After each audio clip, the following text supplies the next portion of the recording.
I went to water my horses at a creek and washed them off with cool water.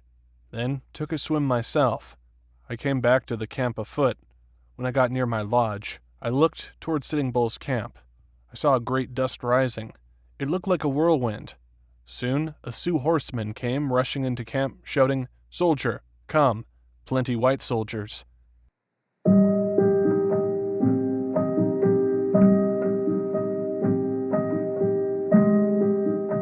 Outside, far up the valley, I heard a battle cry. Hi, hi, hi. I heard shooting, too. I couldn't see any Indians. Everybody was getting horses and saddles. After I had caught my horse, a Sioux warrior came again and said, "Many soldiers are coming." I rode swiftly toward Sitting Bull's camp, where I saw the white soldiers fighting in a line. Indians covered the flat. They began to drive the soldiers all mixed up. Sioux, then soldiers, then more Sioux, and all shooting. The air was full of smoke and dust. I saw the soldiers fall back and drop into the riverbed like buffalo fleeing. They had no time to look for a crossing. The Sioux chased them up the hill, where they met more soldiers in wagons. And then messengers came saying more soldiers were going to kill the women, and the Sioux turned back.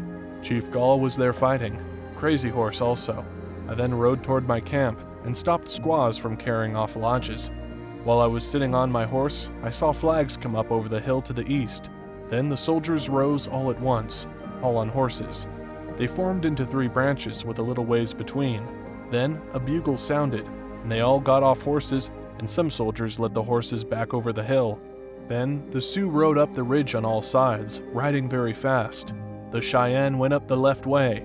Then the shooting was quick, pop, pop, pop, very fast. Some of the soldiers were down on their knees, some standing, officers all in front. The smoke was like a great cloud, and everywhere the Sioux went, the dust rose like smoke. We circled all around them, swirling like water around a stone. We shoot, we ride fast, we shoot again. Soldiers drop, and horses fall on them. Soldiers in line drop, but one man rides up and down the line, all the time shouting. He rode a sorrel horse with white face and white forelegs. I don't know who he was. He was a brave man. Indians keep swirling round and round, and the soldiers killed only a few. Many soldiers fell. At last, all horses killed but 5. Once in a while, some men would break out and run toward the river, but we would fall. At last, about 100 men and 5 horsemen stood on the hill, all bunched together. All along, the bugler kept blowing his commands. He was very brave too. Then, a chief was killed. I hear it was Longhair or Custer, I don't know.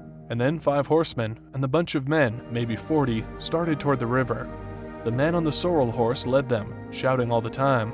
He wore a buckskin shirt, and had long black hair and mustache. He fought hard with a big knife. His men were all covered with white dust. I couldn't tell whether they were officers or not. One man all alone ran far down toward the river, then round up over the hill. I thought he was going to escape, but a Sioux fired and hit him in the head. He was the last man. He wore a braid on his arms. All the soldiers were now killed, and the bodies were stripped. After that, no one could tell which were officers. The bodies were left where they fell. We had no dance that night. We were sorrowful. Next day, 4 Sioux chiefs and 2 Cheyenne and I, 2 Moon, went up the battlefield to count the dead. One man carried a little bundle of sticks. When we came to dead men, we took a little stick and gave it to another man, so we counted the dead. There were 388. There were 39 Sioux and 7 Cheyennes killed, and about 100 wounded. Some white soldiers were cut with knives to make sure they were dead, and the war women had mangled some. Most of them were left just where they fell. We came to a man with a big mustache. He lay down the hill towards the river. The Indians did not take his buckskin shirt. The Sioux said, "That is a big chief. That is Longhair." I don't know. I had never seen him. The man on the white-faced horse was the bravest man.